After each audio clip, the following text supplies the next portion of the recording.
청취자님 환영합니다. 혹시 아침마다 그 책상 위에 쌓인 복잡한 금융기사나 보험 뉴스들 때문에 막 머리 아프셨나요? 네, 정말 정보의 홍수라는 말이 딱 맞잖아요. 기사 제목만 봐도 피로감이 몰려온다는 분들이 되게 많으시더라고요. 맞아요. 트렌드 놓치면 안 될 것 같아서 클릭은 하는데 막상 이게 내 지갑에, 내 돈에 무슨 상관인지 연결이 잘 안 되거든요. 그래서 오늘 저희가 그 무거운 짐을 확 덜어드리겠습니다. 네, 오늘 이 시간은 그냥 흔한 뉴스 브리핑이 아닙니다. 정보의 홍수 속에서 청취자님의 소중한 시간 그리고 지갑을 지키기 위해서 저희가 아주 특별하게 준비한 맞춤형 심층 탐구입니다. 아, 맞춤형 심층 탐구 좋네요. 오늘 구성이 되게 독특하잖아요. 하루 동안 쏟아진 가장 중요한 보험 금융 뉴스 딱 10개를 엄선해서요. 기사당 1분 내외로 핵심만 짚어내는 스피드 브리핑 방식입니다. 네, 논리적인 구조도 아주 탄탄하게 짰습니다. 가장 중요한 순서대로 뉴스를 배치했거든요. 오, 순서가 어떻게 되죠? 첫 번째는 당장 내 돈, 그러니까 보상이나 보험금과 직접 관련된 내용이고요. 두 번째는 보험 가입이나 해지할 때 꼭 알아야 할 포인트. 세 번째는 법이나 제도 변화.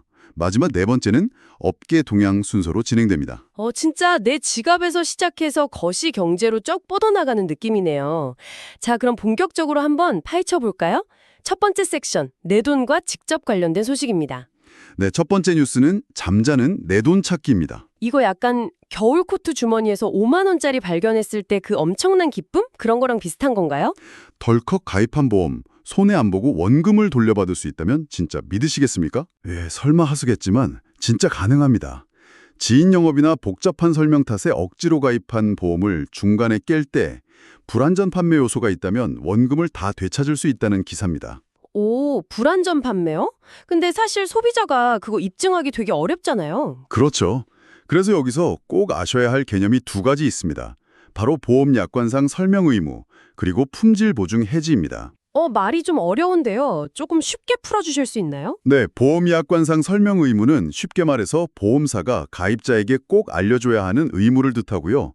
품질 보증 해지는 설명을 제대로 못 들었을 때 계약을 취소하고 돈을 돌려받는 권리를 말합니다. 아, 그러니까 절차상 하자가 있으면 당당하게 내 돈을 돌려받을 수 있다는 거군요. 그럼 이거 어디서 확인하죠? 금융감독원이 운영하는 인터넷 사이트 파인에 접속하시면 됩니다. 파인. 금융감독원이 운영하는 인터넷 사이트 파인 말씀하시는 거죠? 네, 맞습니다.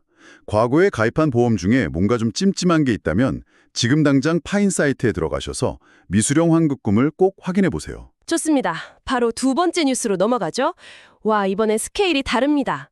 주가 조작이나 회계 부정신고 포상금, 이거 한도가 아예 사라졌다고요? 네, 진짜 파격적이죠.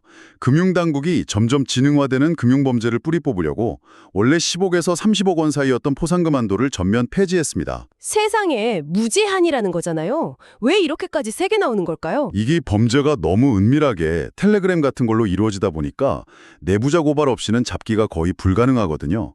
그래서 적발해서 환수한 부당이득의 최대 30%까지 제한 없이 주겠다는 겁니다. 아, 내부자들끼리 배신하게 만들 만큼 엄청난 보상을 주겠다는 거군요. 주변에서 의심스러운 금융범죄 정황을 발견하신다면 주저하지 마세요.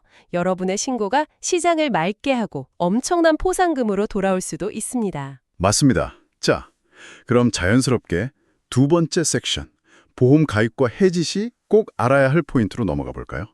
세 번째 뉴스입니다. 예, 숫자만 빽빽한 보험 설명서 진짜 지루하셨죠? 이제 보험도 스토리를 탄다고 하네요.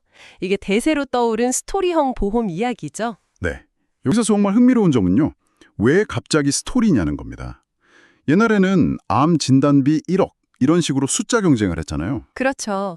보장 금액이 최고다 이런 광고가 많았죠. 근데 이제는 주요 보험사들의 암, 뇌, 심장질환 보장 한도가 이미 상향 평준화됐습니다. 다들 비슷하게 많이 준다는 뜻이죠. 아, 숫자로 차별화가 안 되니까 1인 가구라던가 자영업자 같은 특정 상황에 맞춰서 이 상품이 내 상황에 왜 필요한지를 설득하는 거군요. 정확합니다. 그래서 앞으로 보험에 가입하실 때는 보장 금액 숫자를 넘어서 이 보험이 내 인생 스토리에 정말 필요한가를 먼저 따져보셔야 합니다. 아주 중요한 팁이네요. 이어서 네 번째 뉴스. 교보생명의 더안심 치매간병 보험 출시 소식입니다. 치매 치료에도 골든타임이 있다면서요? 네, 맞습니다. 이 상품이 재미있는 게 치매가 심각해진 다음이 아니라 치매 조기 발견이랑 최신 약물 치료를 집중적으로 보장한다는 겁니다. 오, 보통 치매보험은 요양병원 가거나 아주 중증일 때를 대비하는 거 아니었나요? 옛날엔 그랬죠.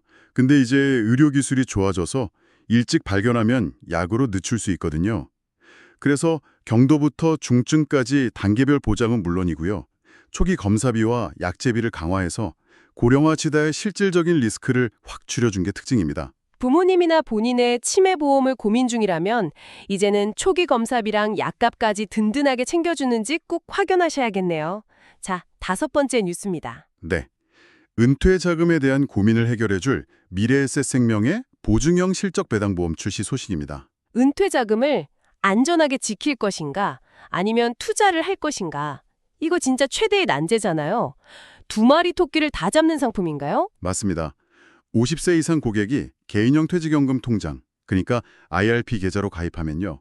20년 동안 정해진 금액을 무조건 보장해줍니다. 오, 20년 동안은 일단 안전판이 확실하게 있는 거네요. 그러면서 동시에 자산배분 펀드, 전문 용어로 MVP 펀드라고 하는데 여기에 투자해서 추가 수익을 노립니다.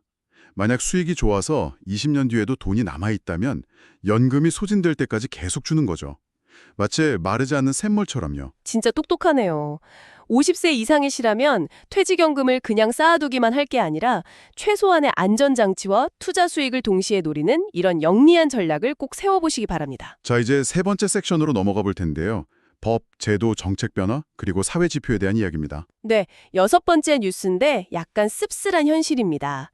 월급 명세서 볼 때마다 느끼는 상대적 박탈감. 이게 기분 탓이 아니더라고요. 3년 만에 다시 대기업과 중소기업의 월급 격차가 네, 통계를 보면 2024년 기준 대기업 근로자의 월 평균 소득은 613만 원, 중소기업은 307만 원이었습니다.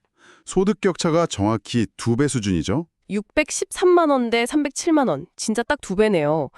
왜 다시 이렇게 벌어진 거죠? 대기업의 임금 증가율이 3.3%로 중소기업의 3.0%보다 높았거든요. 퍼센트로는 차이가 작아 보이지만 기본급 규모가 달라서 복리로 쌓이다 보니 구조적인 격차가 커진 겁니다. 그리고 여성 근로자의 소득이 남성의 65.3% 수준에서 고착화된 점도 우리가 객관적으로 짚고 넘어가야 할 팩트입니다. 그렇군요. 사실 이런 소득 격차 통계는 우리 사회의 뼈아픈 현주소를 보여줍니다. 청취자님들도 자신의 커리어나 재무 계획을 세울 때 이런 거시적인 흐름을 보수적으로 인지하고 앞서 말한 투자나 연금 전략을 짜는 게 중요하겠습니다. 맞습니다. 노동소득만으로는 한계가 있으니 자연스럽게 자본소득, 주식시장으로 눈을 돌리게 되는데요. 그래서 7번째 뉴스는 주식 투자자들의 귀가 번쩍 들 코리아 프리미엄 관련 소식입니다. 아, 코리아 프리미엄. 최근 상법 개정 앞두고 SK 하이닉스랑 삼성물산 같은 곳에서 자사주 소각 릴레이를 하고 있다면서요. 자사주 소각, 이거 진짜 좋은 거잖아요. 네, 회사가 자기 주식을 사서 불태워 없애버리는 겁니다. 즉, 시장에 남은 주식의 가치를 쑥쑥 올려주는 마법 같은 일이죠. 그렇죠? 파이가 그대로인데 조각수가 줄어드니까 한 조각의 크기가 커지는 거잖아요. 맞습니다. 자사주 소각 의무화를 담은 상법 개정안 통과 가능성이 커지면서 기업들이 발빠르게 움직이는 건데요. 이게 바로 한국 증시의 고질적인 저평가, 코리아 디스카운트를 해소할 아주 강력한 동력이 될 수 있습니다. 주식 투자자이신가요? 그럼 앞으로 기업들이 주주 가치를 높이기 위해서 자사주를 어떻게 처리하는지 그 뉴스를 진짜 눈여겨보셔야 합니다. 네, 이제 마지막 4번째 섹션입니다. 이런 거대한 흐름 속에서 개별 기업들은 어떻게 생존하고 있는지 업계의 동향을 살펴보죠. 8번째 뉴스는 한화생명 소식입니다.